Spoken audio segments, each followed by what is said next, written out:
Hello, this is my plan for my workshop. As you can see, I'm planning to build a storage shelf, working table, and this is the current situation of my workshop. Let's see how we can fix that. So before I start construction, I just want to shortly explain my plan. As you can see, there are three parts. This is the closed cabinet with doors. Dimension is 180 by 90 centimeters. Same on the other side, but this one will be open. This area here, this is my working table.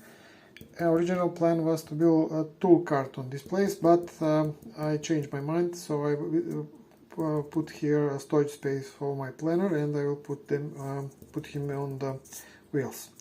This will be the tool area with the French clit. I can also use the top as a storage. So let's start the build.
This was the first drawing of my working cabinet, and this is the result of the first phase. At the end, I just want to say thank you for all of you who watched this video until the end. I hope that you enjoyed the video. I also like to invite you to become a subscriber to my channel. You can watch also the other videos that I have. Thank you very much and have a nice day. Bye!